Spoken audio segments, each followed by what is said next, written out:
Hello दोस्तों, कैसे हैं आप सभी। मैं स्वागत करता हूं आपके मेरे चैनल पर जिसका नाम है लीगल पेडागोजी। दोस्तों, इस पर्टिकुलर वीडियो में हम कवर करने वाले हैं इंटरनेशनल लॉ और इंटरनेशनल ऑर्गेनाइजेशंस पे बेस्ड इंपॉर्टेंट एमसीक्यूज को, और उसी के साथ ही साथ हम ये भी जानेंगे कि क्या कंसेप्ट रिक्वायर्ड हैं जो हमें पता होने चाहिए फॉर आवर एग्जाम प्रिपरेशन। तो अगर आप इस चैनल पर नए हैं तो चैनल को सब्सक्राइब करना ना भूलें और वीडियो को जरूर लाइक कर दें। तो दोस्तों, पहला क्वेश्चन है कि GATT is a multilateral treaty that. तो जीएटीटी दोस्तों साइन की गई थी इन द ईयर 1947। ये एक मल्टीलेटरल ट्रीटी थी। इसकी फुल फॉर्म है general agreement on trades and tariff. तो दोस्तों 1947 में इसको साइन किया गया था जिससे कि इंटरनेशनल ट्रेड पे रिस्ट्रिक्शंस कम से कम की जा सके, इंटरनेशनल एग्रीमेंट्स को रेगुलेट किया जा सके और टेरिफ्स को भी लिमिट किया जा सके, उनके ऊपर रिस्ट्रिक्शंस लगाई जा सके, जिससे कि जो इंटरनेशनल ट्रेड है उसको बढ़ावा मिले। क्योंकि वर्ल्ड वाइड इकोनॉमी के लिए बहुत जरूरी है कि जो ट्रेड होती है बिटवीन द कंट्रीज वो अच्छे से हो पाए और उसके ऊपर कम से कम रिस्ट्रिक्शन इम्पोज की जाए। तो इसी पर्पज के लिए इसको साइन किया गया था इन द ईयर 1947। तो इसका आंसर होगा ऑप्शन सी। तो दोस्तों अगला क्वेश्चन है universal declaration of human rights was passed in. तो कहाँ पे इसको पास किया गया था? तो दोस्तों इसको पास किया गया था पेरिस में। पेरिस में इसको पास किया गया था इन द ईयर 1948। तो इसका आंसर होगा option D, that is none of the above, क्योंकि इसको पास किया गया था पेरिस में इन द ईयर 1948। अगला क्वेश्चन है which UN body deals with population problem and reproductive health. तो दोस्तों वो डील करता है यूएनएफपीए, जिसकी फुल फॉर्म है यूनाइटेड नेशंस पॉपुलेशन फंड। और दोस्तों इसको बनाया गया था, इसका ऑब्जेक्टिव ये है कि जो पॉपुलेशन ग्रोथ है उसके ऊपर देखा जाए कि क्या ये सही डायरेक्शन में जा रहा है या नहीं जा रहा। उसके साथ ही साथ आपने देखा होगा कि कई बार जब वुमेन किसी बच्चे को बर्थ देती है तो उनकी डेथ हो जाती है due to lack of health infrastructure. तो उसको कम किया जा सके उसके ऊपर ये पर्टिकुलर ऑर्गेनाइजेशन काम करती है, जिसकी फुल फॉर्म है यूनाइटेड नेशन पॉपुलेशन फंड।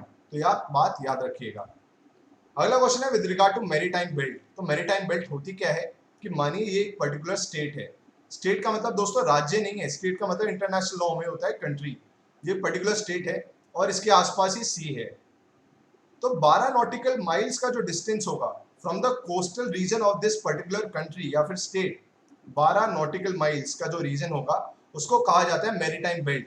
और ये जो रीजन होगा ना सी का 12 नॉटिकल माइल्स का, इसके ऊपर जिसकी सॉवरेनिटी होगी वो इसी कंट्री की होगी। तो ये बात आप याद रखिएगा, मैरीटाइम बेल्ट का एरिया जो एक्सटेंड करता है वो 12 नॉटिकल माइल तक एक्सटेंड करता है from the coastal region of a particular state, जिसको इंटरनेशनल लॉ में मतलब होता है कंट्री। तो ये बात आप याद रखिएगा। So it is that portion of the sea which is adjacent to the territory of a coastal state. That is option C. अगला क्वेश्चन है हेग कन्वेंशन ऑफ 1970 को लेके। दोस्तों हेग कन्वेंशन अलग अलग टाइम पे साइन की गई थी। तो हेग कन्वेंशन ऑफ 1970 के बारे में बात कर रहे हैं, जो कि डील करती थी विद रिगार्ड टू हाईजैकिंग। जो हाईजैकिंग होती है प्लेन्स की, तो उसको कम से कम किया जा सके उसके ऊपर ये कन्वेंशन साइन की गई थी। और जो लोग इसमें इन्वॉल्व हों उनको पनिश किया जा सके उसके ऊपर इस कन्वेंशन को साइन किया गया था इन द ईयर 1970। अगली दोस्तों है बात डी फैक्टो रिकग्निशन के ऊपर। तो दोस्तों आप एक बात याद रखिएगा, इंटरनेशनल लॉ में अगर कोई भी न्यू कंट्री बनती है, कोई भी नया स्टेट डेवलप होता है, तो अगर उसको इंटरनेशनल लॉ में रिकग्निशन चाहिए बाय द, अगर कोई बाकी स्टेट से उसको रिकग्निशन चाहिए कि उसको भी एज अ स्टेट रिकग्नाइज किया जा सके, तो कुछ चीजें होती हैं जो उसको फुलफिल करनी पड़ती है उस पर्टिकुलर कंट्री को। कि एक तो उसकी डेफिनाइट टेरिटरी होनी चाहिए, कोई गवर्नमेंट होनी चाहिए वहां पे जो उसको रन कर पाए, वो इंटरनेशनल ऑब्लिगेशंस को फुलफिल कर पाए, तभी बाकी कंट्रीज उसे स्टेट की रिकग्निशन देती हैं, उसको स्टेट का दर्जा देती है। स्टेट का मतलब दोस्तों कंट्री होता है, राज्य नहीं होता है। ये बात आप याद रखिएगा अंडर इंटरनेशनल लॉ। तो डी फैक्टो रिकग्निशन में क्या होता है कि एक पर्टिकुलर कंट्री जो दूसरी कंट्री होती है उसको टेम्परेरी बेसिस पे रिकग्निशन देती है। टेम्परेरी बेसिस पे इसलिए देती है जिससे कि ये देखने के लिए कि क्या वो पर्टिकुलर कंट्री समय के साथ इंटरनेशनल ऑब्लिगेशंस फुलफिल कर पाएगी या नहीं, या फिर जो वहाँ की सरकार है वो उस पर्टिकुलर कंट्री को गवर्न कर भी पाएगी या नहीं। तो टेम्परेरी बेसिस पे जो रिकग्निशन दी जाती है उसको कहते हैं डी फैक्टो, और परमानेंट फॉर्म में जो दी जाती है उसको कहते हैं डी जियो रिकग्निशन। ये बात आप याद रखिएगा। तो डी फैक्टो रिकग्निशन का मतलब होता है टेम्परेरी एंड कंडीशनल रिकग्निशन। अगला क्वेश्चन है दोस्तों वर्ल्ड डेवलपमेंट रिपोर्ट कौन पब्लिश करता है? तो दोस्तों वर्ल्ड डेवलपमेंट रिपोर्ट पब्लिश की जाती है बाय वर्ल्ड बैंक, जिसका हेडक्वार्टर है वॉशिंगटन डीसी में। अगला क्वेश्चन है दोस्तों डिप्लोमेटिक इनवॉइस जो होते हैं उनको कुछ इम्यूनिटीज और प्रिविलेजेस दिए जाते हैं। और दोस्तों इम्यूनिटीज उनको मिलती है through by the criminal jurisdiction, उनके ऊपर कोई क्रिमिनल प्रोसीडिंग्स इनिशिएट नहीं की जा सकती हैं। दूसरी बात सिविल जुरिसडिक्शन, मतलब उनके अगेंस्ट कोई सिविल सूट फाइल नहीं किया जा सकता। तो अगर कोई डिप्लोमेटिक एजेंट किसी कंट्री में एम्प्लॉय किया गया है, डिप्लॉय किया गया है, तो उसके अगेंस्ट ना कोई क्रिमिनल केस आप फाइल कर सकते हैं, ना ही कोई सूट फाइल कर सकते हैं। तो इसका आंसर होगा option C, that is both A and B. अगर आपको इसके बारे में और भी ज्यादा जानकारी चाहिए तो आप आर्टिकल 31 ऑफ वियना कन्वेंशन को रेफर कर सकते हैं। अगली बात करते हैं दोस्तों कि जो आईसीजी के जजेस होते हैं, 15 जजेस होते हैं और उनको इलेक्ट किया जाता है for a period of 9 years. तो पूछा गया है जो आईसीजी के जजेस होते हैं उनको इलेक्ट कौन करता है? तो दोस्तों उन्हें इलेक्ट करती है जनरल असेंबली और सिक्योरिटी काउंसिल, दोनों मिलकर उनको इलेक्ट करते हैं। अगला क्वेश्चन है कि which of the following is relatively the most important source of international law. दोस्तों आप जानते होंगे कि जैसे कि लॉ के सोर्स कस्टम्स भी माने जाते हैं, लेजिस्लेशन भी माने जाते हैं। यहाँ पे पूछा गया कि इंटरनेशनल लॉ का सोर्स सबसे इंपॉर्टेंट कौन सा है? तो दोस्तों इंटरनेशनल लॉ का सबसे इंपॉर्टेंट सोर्स माना जाता है ट्रीटीज।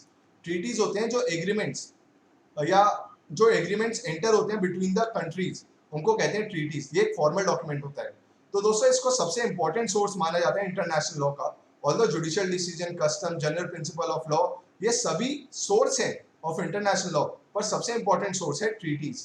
अगला क्वेश्चन है कि यूएन चार्टर किस लाइन से बिगिन करता है? तो दोस्तों यूएन चार्टर बिगिन करता है बाय सेइंग कि we the people of United Nation. जैसे हमारा कॉन्स्टिट्यूशन कहता है we the people of India, वैसे यूएन का जो चार्टर है वो स्टार्ट होता है we the people of United Nations. अगला क्वेश्चन है दोस्तों कि इनमें से कौन सा कंट्री मेंबर नहीं है सार्क का? सार्क जिसका हेडक्वार्टर या फिर सेक्रेटेरिएट है काठमांडू इन नेपाल में, तो उसकी कौन सी कंट्री मेंबर नहीं है? तो दोस्तों म्यांमार उसकी मेंबर नहीं है, अफगानिस्तान, बांग्लादेश, नेपाल, इंडिया उसके मेंबर्स हैं। अगला क्वेश्चन है कि एमनेस्टी इंटरनेशनल का हेडक्वार्टर कहां पर है? तो दोस्तों एमनेस्टी इंटरनेशनल का जो हेडक्वार्टर है वो है लंदन में।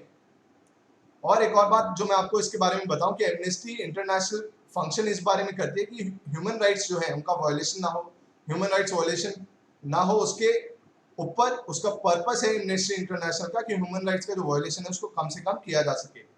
और इसको एस्टैब्लिश किया गया था इन द ईयर 1961 और इसका हेडक्वार्टर है लंदन में दोस्तों। अगला क्वेश्चन है कि what is the purpose of United Nations Conference on Trade and Development. तो United Nations Conference on Trade and Development का दोस्तों जो पर्पस है वो ये है कि इंटरनेशनल ट्रेड को बढ़ावा मिले, जिससे कि जो डेवलपिंग कंट्रीज है उनकी इकोनॉमी ग्रो कर पाए। तो इसका आंसर है ऑप्शन ए। अगला क्वेश्चन है यूरोपियन यूनियन का हेडक्वार्टर कहां पर है? तो दोस्तों यूरोपियन यूनियन का हेडक्वार्टर है ब्रसल्स में। ब्रसल्स कहां पर है? बेल्जियम में। तो यूरोपियन यूनियन का हेडक्वार्टर है ब्रसल्स में, ये बात आपको पता होना चाहिए। कोई क्वेश्चन छूट तो नहीं गया है? हम एक बार चेक कर लेते हैं। हाँ दोस्तों ये क्वेश्चन हमसे गलती से स्किप हो गए हैं। तो एक और क्वेश्चन है कि वर्ल्ड ट्रेड ऑर्गेनाइजेशन का हेडक्वार्टर कहां पर है? तो दोस्तों वर्ल्ड ट्रेड ऑर्गेनाइजेशन का हेडक्वार्टर है जिनेवा में। जिनेवा स्विट्जरलैंड में लोकेटेड है। तो डब्ल्यूटीओ जो रेगुलेट करता है इंटरनेशनल ट्रेड्स को, उसका हेडक्वार्टर है Geneva which is present in Switzerland.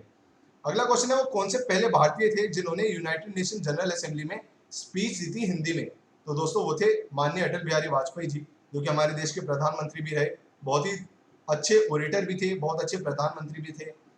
तो उन्होंने पहली बार यूएन जनरल असेंबली में स्पीच दी थी हिंदी में। अगला क्वेश्चन है कि G7 कंट्रीज की कौन कौन सी कंट्रीज मेंबर हैं? तो दोस्तों यूके भी इसकी मेंबर है, यूएसए भी मेंबर है, जर्मनी भी मेंबर है, उसी के साथ ही साथ कनाडा, फ्रांस, इटली भी G7 कंट्रीज की मेंबर हैं। तो दोस्तों ये थी complete video on international law and international organisations. आगे भी मैं ऐसी वीडियोस अपलोड करता रहूंगा, तो आप चैनल के साथ बने रहें। Thank you so much.